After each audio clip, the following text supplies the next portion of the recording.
Without further delay, though, let's get to this first team. We will be alternating how we go through the transactions. I guess I'll start with the Atlanta Hawks. They had an offseason that was like sort of busy, but they didn't do anything seismic. They drafted Jalen Johnson at number 20, Sharif Cooper at number 48. They signed John Collins to a 5-year, $125 million deal, fully guaranteed player option the final season. Re-signed Lou Will for 1 year, $5 million. Trae Young got the 5-year max extension with the early termination option on the final season. They traded for DeLon Wright by giving up Chris Dunn, Bruno Fernando, and a 2023 second rounder. They signed Gorgie Jang. They re-signed Solomon Hill. And then they extended Clint Capela. That was their most recent transaction, I believe, to a 2-year, $45.9 million deal. He is now signed for the next 4 seasons for a total of $78.2 million. If you care about noticeable losses, and I'll go through, teams that actually have them, their biggest loss was Chris Dunn or Tony Snell or Bruno Fernando, which is to say that they did not have any big losses. So can you start us off here, Grant? What grade did you give Atlanta? So I gave him a B plus, and that was before the Capella extension. That extension to me is fine. I think I don't know if there are a whole lot of non-stretch, non-switch centers that are worth around 20 million a year, but he's in the neighborhood. So that's fine. I don't think that meaningfully moves it from the B plus, possibly an A minus if you really are big on that. And the main reasons I was pretty bullish on their offseason was they did the big stuff, right? They extended Trae Young. I mean, maybe a no-brainer, but like you still got to do it, and they did it. So they've locked in, their guy that assures them a top 10 offense indefinitely, and maybe more.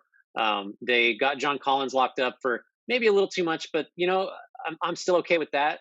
I guess I don't want to just go down the list of everything. I think that the reason I wouldn't go all the way to an A, or at least didn't go A minus before the Capella extension, was I just don't think they addressed their biggest problem, which is how they managed to score enough when Trae Young sits. Chris Dunn was never the answer for that, and really this could be something that they solve internally. If DeAndre Hunter continues last year's breakout, doesn't get hurt, if Kevin Huerter, who played really well in the playoffs, continues to be much more of a playmaker, if Bogdan Bogdanovic stays healthy, there's lots of ways for them to do this, but they didn't go sign a guy that was going to address that. I don't think the answer is Lou Williams. So that's the only reason. That's the only knock I can really put on Atlanta's offseason, is that they had this glaring need. You've got the numbers, I know, of the on-off stuff. It's a double digit offensive rating decline with Young off the floor, both regular season and playoffs, and they didn't really do enough to touch that, at least externally. Again, might not matter, but that's my nit to pick. I went with an A minus for them, and I actually almost only went lower because of the Capella extension. I don't understand why you do that now, unless you just really don't believe in Onyeka Okongwu long term. And the contract is not astronomical. When you look at it in sum, Clint Capella at 4 years, $78 million is whatever. But just knowing what the direction that the league is headed in, and now you have $125 million tied up in John Collins over the next half decade, which is a fine deal. And I think you can view the backdrop of their entire offseason against people are pretty sure the cap is going to explode in 3 or 4 years, or at least the TV deal is going to be so huge that you get to a cap smoothing process where it's going to continue to climb more than incrementally. And that will make some of these deals look better, or that'll start happening as they expire. So there's just a ton of wiggle room. I'm still just curious because you have Kevin Huerter, who's extension eligible right now. DeAndre Hunter and Cam Reddish are coming up. You're not going to pay all these guys. And I'm not saying that they should have gotten rid of somebody. I just question, why did the Capella extension have to happen now? It could have happened next season. Maybe at that point he would have wanted a longer extension, and you don't want to sign him through his age 32 season. So I get that. It just seemed like a not unnecessary, but a calculated risk that I don't feel like he necessarily had the leverage to put the fear of God into them to make this deal now. And I'm not saying that's where they were. And I think Clint Capella could have been all defense this year, but it's just that's a lot of money invested in your front court. Again, like you said, for one of the guys who's a non-stretch center. And to your point about the no Trae minutes, it's definitely a problem. I still think in the playoffs, I skew more towards they might be able to address this internally. I like the DeLon Wright pickup. He's just proven more durable than Chris Dunn, and they have kind of the same positional defensive range, even though Chris Dunn at full strength is just way more lockdown, way more disruptive than DeLon Wright. We've also seen that DeLon Wright can run some bench units. That was dating back to his days in Toronto, though. We really haven't seen it since. I really just like having Lou Williams.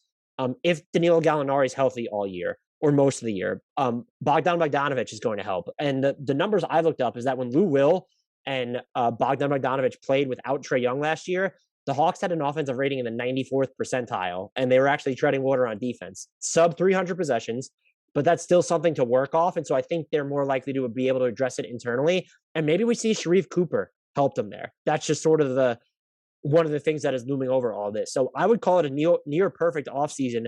What I also like about it is that, yes, they took care of their own. I'm not necessarily crazy about the Clint Capela extension from a team building perspective. At the same time, they didn't like triple down on a team that made the conference finals, but did they really belong there in a normal season? I don't know. They have just as good a chance, I think, as anyone outside of the Brooklyn tier. If you're going with I'd put them in the same level as Miami, not as Milwaukee. So Milwaukee, Brooklyn are their own, probably separate two tiers. But with Miami, if you want to throw New York in there, Boston, Indiana, like they're looped in together with all those teams, Toronto, and there's a chance that they just get better because, as you mentioned, if DeAndre Hunter, he's the Cam Reddish is a swing piece too, but you're looking at some of the swings they took with their rookies, and then just a healthy DeAndre Hunter who showed some extra shot creation before he went down initially last year. That ends up being huge for them. So I really, really like their offseason. And the Clint Capella thing is really the only transaction that I currently find myself nitpicking over. Yeah, that's fair. I just close with this team by saying I don't know if there are a lot of other organizations that have more sort of avenues towards meaningful organic internal growth, just because all those wings, one of them pops and suddenly, like if Hunter's pop had sustained, this team is, I mean, I have them currently in, in tier two in the East with the Sixers, pending what happens with Simmons, and the Heat. And then I have, like, your Celtics, Knicks, Raptors, Pacers, just a notch below that. So I'm pretty high on the Hawks. I think we're in accord there. Moving to a team that is, I have a notch below that, the Boston Celtics, who, unless you have any more thoughts on the Hawks, you ready to go to Boston? Yeah, right. The only thing I could really add for the Hawks that they are also, I don't think this could be part of their grade, but they're also built to make a blockbuster trade if they want, just because of Right. all those wings that we mentioned, plus all their own draft picks and some of the salary matching that they have on their team. They could do, if the right player becomes available, they can make a special move. And if the Capella extension creates a cap crunch, as all those guys' extensions become, bigger, more pressing issues, I mean, you could, yeah, exactly. You could package a couple of those guys and really blow it out. Throw a veteran in there, throw a pick. They've got some tantalizing options there.